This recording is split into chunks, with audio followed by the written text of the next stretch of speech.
Ah non, j'ai pas utilisé sacramouille, là. Mélanie Chartrand, merci d'être avec nous, Mme Chartrand. C'est les images qu'on vient de voir, là, puis pour les gens qui nous suivent à la radio, un petit pit d'1 an qui se fait attaquer par un pitbull sans raison. Vous, en juin, ça c'était à New York, fin décembre. Vous, Mme Chartrand, en juin, là, on va revenir sur les événements. J'ai vu vos 2 bras là, qui sont vraiment... C'est des cicatrices qui vont rester à vie, ça, là. Puis le chirurgien a fait des miracles. Cachez-vous un petit peu. Le chirurgien a fait vraiment des miracles. Ah oui, hein? Tout fonctionne. J'ai ma sensation tactile. C'est vrai? J'ai pas beaucoup de douleurs, des crampes beaucoup. OK. Mais il a fait un travail incroyable. OK. Mais vous aussi, vous avez fait un travail incroyable. Racontez-nous ce qui s'est passé pour nous mettre en contexte.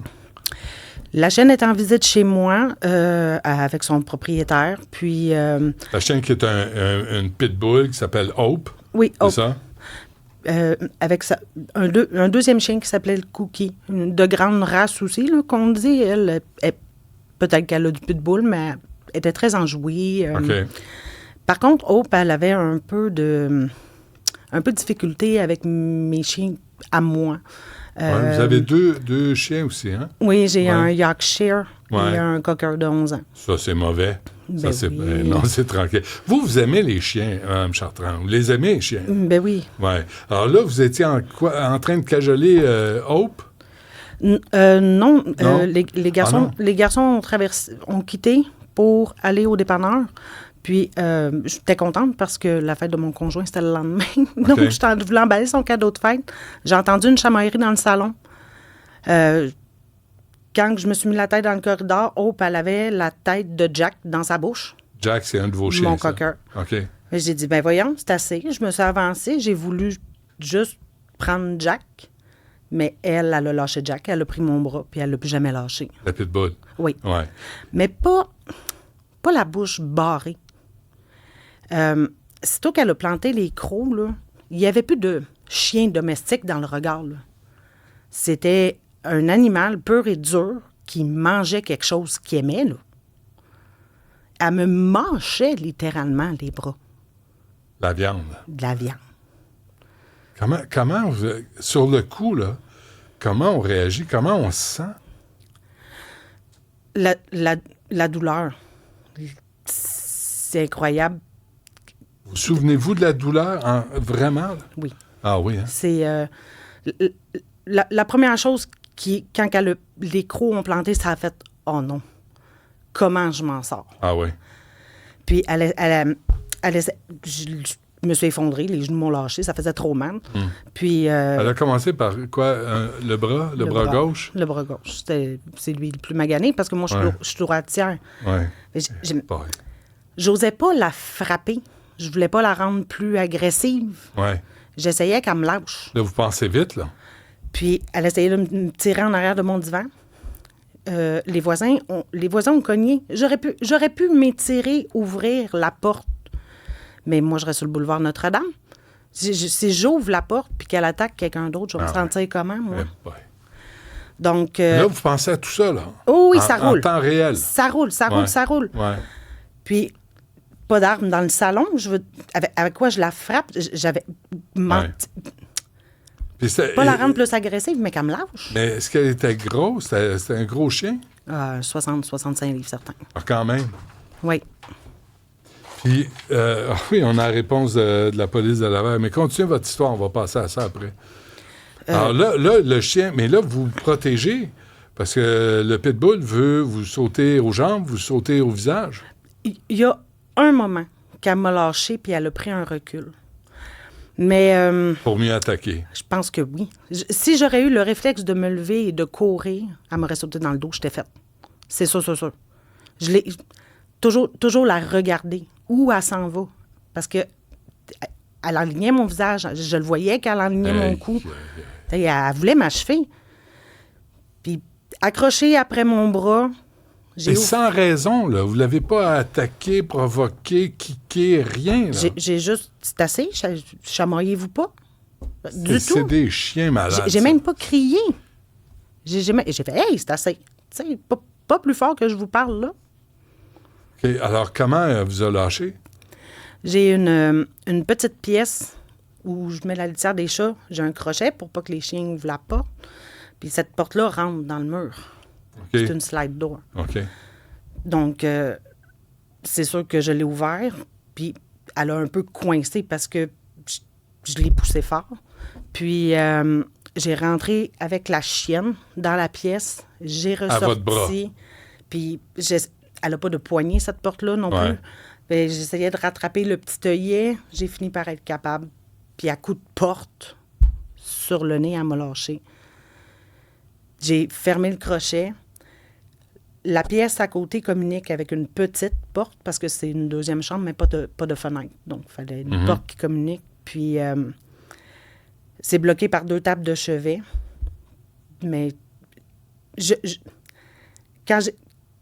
il a fallu que je rentre dans la pièce, aller chercher la porte, puis je l'ai vue. Tu sais, elle était pleine de mon sang, puis tu sais, je voyais des bouts qui pendouillaient de sa bouche. Puis Les là, bouts de votre bras. elle était en train de les ramasser, tu sais. Puis elle me regardait en voulant dire « Reviens donc, c'était tellement bon, tu sais. » Ah non, c'est... Ça se peut pas. Là, vous perdez du sang, là. Là, vous saignez des 2 bras. Oh oui, il y a du sang partout, là. C'est un carnage, là. J'ai sorti tous les chiens mes voisins m'attendaient à l'embrasure de ma cour. J'ai sorti tous les chiens dehors, j'ai fermé la porte de la maison, puis là, je me suis effondrée. Là, vous avez pensé aux chiens, là. Oui. Avant de vous sortir, vous êtes bon, Mme Chartrand. Et là, vous sortez dehors, vous effondrez, parce que là, c'est un combat. Vous saignez aussi, abondamment. J'en ai tellement perdu que je saigne presque plus.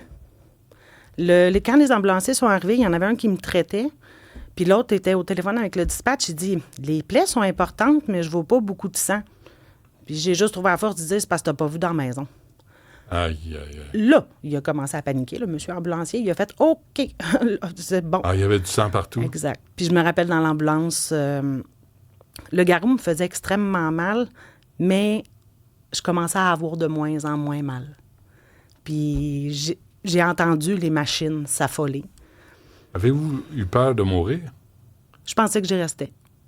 J'étais en paix avec ça. Je pensais que je m'en allais, que c'était fini. Puis là, votre maison est souillée de sang, là, elle est pleine de sang, Oui. de votre sang à vous. Là, le chien, là, le Hope, la chienne, là, ça appartient à qui? C'est la chienne du garçon à mon copain. À votre conjoint? Oui. OK. Là, cette chienne-là, elle est où aujourd'hui? Il y avait 8 policiers chez nous. Ils ont laissé le jeune homme entrer dans la maison, tout seul, aller mettre la muselière au chien. Le chien qui est plein de sang, là, plein de votre sang. Ils lui ont demandé s'il voulait que quelqu'un vienne chercher le chien. Il a répondu non. Les policiers. Les policiers. Tout est beau. Ben, voyons donc. Personne n'a ramassé le chien ce jour-là. C'est mon conjoint qui a... lui, il est venu avec moi à l'hôpital. Quand il est revenu à la maison, son garçon était en train de nettoyer avec la chienne encore dans la maison, avec sa muselière, pour pas qu'elle blesse d'autres mondes. Il est en train de nettoyer le sang? Oui. Le plus jeune garçon est venu rejoindre son grand frère pour l'aider à nettoyer. Puis c'est mon copain qui a pris son garçon avec ses 2 chiens, qui est retourné le porter à Laval. Chez lui. Que les policiers sont sur place, il y a du sang partout, vous êtes dans l'ambulance, puis il n'y en a pas un qui sort son gun pour abattre ce chien-là qui vient de vous attaquer de façon complètement gratuite. Non. Dans la pièce où le jeune homme, il aurait pu ouvrir la porte puis il aurait sauté dessus. Il y aurait eu 2 blessés à la place d'1. Je comprends pas. Avez-vous posé la question au SPVM? Ben oui, mais pas de réponse. Comme s'ils n'ont pas de procédure. Un animal dangereux, c'est un animal dangereux. Je comprends pas. Fait que là, le chien, là, et là, votre conjoint amène le chien et son gars où? À Laval ou à Montréal? À Laval, parce qu'il demeure à Laval. Il demeure à Laval. Là, ils vont à Laval. Là, le chien est évalué. Il a besoin d'une évaluation. Vous avez 2 bras lacérés, ouverts. Vous avez perdu quoi? 2 litres de sang? 2 litres et demi, oui. Puis le chien est évalué. Ben, il a été convoqué en évaluation. Parce qu'il était chez lui, encore. Exactement. Le jeune homme ne s'est pas présenté. Puis à bout de menaces, de dire qu'il y aurait des grosses amendes, puis bon, il a fini par aller porter le chien. Il a dit qu'il l'avait donné. Il n'y a pas eu de souper de Noël cette année? Ma famille. Oui. Oui. Mais pas la sienne, non. Ah, non, hein? Non. C'est parce que ça tue l'esprit de famille, ça. Là. Fait que là, votre chien, le chien, finalement, est évalué par la police de Laval après des menaces d'amende? Exactement. Il l'a apporté au Berger Blanc. OK. Puis l'évaluation dit quoi?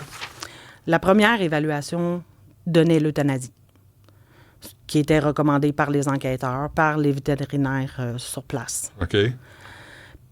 Mais apparemment, on peut contester une évaluation comme ça. Il s'est donc payé une contre-expertise qui, ce que l'enquêteur m'a expliqué, détermine que le chien est malade et c'est pour ça qu'elle est agressive. Donc, 2 fois par année, il va falloir qu'il aille prouver qu'il lui donne ses médicaments. C'est incroyable. Quoi, le chien est en dépression, le chien est malade, fait qu'on l'abat, on l'abat pas d'euthanasie, on lui va donner des médicaments. Vous, combien de temps ça vous a pris pour votre convalescence? 3 mois, comme il faut. Mais... Savez-vous quoi? On a eu une réponse de la Ville de Laval. L'équipe des affaires publiques, pas signée, là. T'as pas de nom, parce que c'est des lâches, là. Des fonctionnaires, c'est des lâches. Service des communications du marketing. Je vais vous lire ça, Mme Chartrand. Là. Je pense que vous méritez au moins ça. On nous dit bonjour. Considérant les courts délais pour répondre à vos questions, voici les informations que nous avons pu obtenir avant l'entrée en onde. C'est la bullshit, ça. Lorsqu'un incident impliquant une morsure survient, la décision d'euthanasie n'est pas automatique. Je le lis en même temps que vous, là. Là, je l'apprends. Elle repose sur une analyse complète de plusieurs facteurs, comme la gravité des blessures. Ça a l'air que c'est pas si pire, votre affaire. Ben non. Le risque de récidive. Ça a l'air qu'il n'est pas méchant, ce chien-là. Les antécédents. Les circonstances. C'est un peu de votre faute, Mme Chartrand. Le comportement de l'animal et la capacité du propriétaire à appliquer des mesures de contrôle. Il a mis une muselière. Il est en business. Je continue. La réponse de la Ville de Laval. Et sacrément. Selon la sévérité, l'animal peut être saisi temporairement pour l'évaluation et un vétérinaire spécialisé peut attribuer une cote de dangerosité, déterminer un statut à risque potentiellement dangereux ou dangereux. Vous lui donneriez quelle cote, vous? Extrêmement dangereux. L'euthanasie est envisagée en dernier recours lorsqu'aucune mesure ne permet d'assurer la sécurité publique. Fait que, il n'y a pas de trouble, là. Ce chien-là ne va pas attaquer quelqu'un d'autre ou un enfant, on sait, tout va bien. Dans la majorité des cas, des mesures comme la muselière, la médication, une clôture sécurisée ou des cours de comportement suffisent à prévenir d'autres incidents. Je finis là-dessus, Mme Chartrand. Malgré que cet événement soit tragique et déplorable, le chien en question n'avait pas d'antécédents connus d'agressivité ni de comportement problématique documenté avant l'événement et aucune récidivise n'a été rapportée cordialement. Qu'est-ce que vous leur répondez? Vous allez être plus poli que moi, de toute évidence. Il y a le chien, mais est-ce qu'ils ont pensé au problème au bout de la laisse aussi? Parce qu'il a voulu le cacher, son chien. Il ne prend pas ses responsabilités. Là. Voilà. Ouais. La chienne a déjà 9 ans et demi.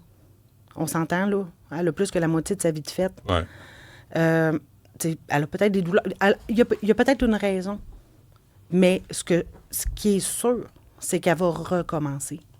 Puis quand elle va recommencer, il va la cacher. Qu'est-ce que ça vous dit pour vous, l'empathie que la Ville de Laval n'a pas pour vous? Quand que l'enquêteur m'a appelé pour me dire qu'elle ne serait pas euthanasiée, il était vraiment fâché. Puis, il dit... la contre-expertise. La première disait l'euthanasie. Pourquoi avoir le droit même de faire une contre-expertise? Ben oui. Puis ce qu'il m'a dit, mot pour mot, c'est que le vétérinaire qui a fait cette contre-expertise-là savait très bien à qui parler à Ville de Laval pour que son évaluation soit acceptée et que le chien ne soit pas euthanasié. J'ai l'impression que les vétérinaires, c'est comme un peu des catins, là. C'est un peu des catins qui se font acheter. Ben oui. Puis dépendamment qui signe le chèque du vétérinaire, ben l'évaluation va être biaisée. Parce que ça n'a pas d'allure. Un chien qui vous attaque les 2 bras, vous êtes chanceuse dans votre malchance. Là. Vous avez encore l'utilisation de vos mains. Mais il y en a d'autres qui ont été attaqués par des chiens, puis ils l'ont pu, là. J'aurais pu être défigurée. Certainement. Vous auriez pu mourir. Oui, j'étais à ça. Bon. Alors, un dernier mot, c'est... comment il s'appelle, le maire de Laval, déjà? Comment il s'appelle? Boyer? Un mot pour le maire de Laval. Parce que c'est lui le boss à Laval, puis c'est lui qui permet ça. Puis les policiers de Montréal qui ont les doigts dans le nez, c'était encore une fois, ils ont un chien devant eux, qui ont mordu une femme, qui ont arraché presque les 2 bras, puis il n'y en a pas un qui sort son hostie de gun pour l'abattre. Montréal et Laval, la procédure est où pour un animal dangereux? Parce que on est tous en danger avec des agissements comme ça. Je comprends. Stéphane Boyer, hein? Bon, ben on le salue. Et tous ces lâches-là de l'équipe des affaires publiques, je vous le dis, je vous emmerde. C'est inacceptable, même pas signer cette lettre-là. Pour évaluer. Puis ce chien-là a été évalué, 2e évaluation payée par le propriétaire du chien. Puis là, tout à coup, ce chien-là, la 2e évaluation est plus importante que la première. Fait que là, on va lui donner des Smarties, puis il va aller bien. Oui, c'est sûr. C'est sûr qu'un chien gelé, ses médicaments, n'est pas dangereux non plus. Non, un chien mort est encore moins dangereux. Ouais. Anne Chartrand, un gros merci. Portez-vous bien. Merci. Lâchez pas, là. J'imagine, puis j'imagine, vous aussi, vous avez dû faire des cauchemars. Vous devez vivre avec ça, ces images-là. J'ai encore beaucoup de flashbacks. Le petit dépanneur où je travaille, il y a une cliente qui a entré avec son chien qui avait le même genre de visage. Ah, ouais. Je pensais mourir. Je pensais faire une crise cardiaque. Je me suis juste revirée, j'ai vu le chien, puis je suis venue toute rente. Un post-traumatique, ça, Mme Chartrand. Puis j'aime les chiens. Puis je le sais que son chien, il est gentil. C'est juste que je ne m'attendais pas à le voir là. Les genoux m'ont fléchi. Merci beaucoup. Portez-vous bien. Merci. Vous êtes gentil.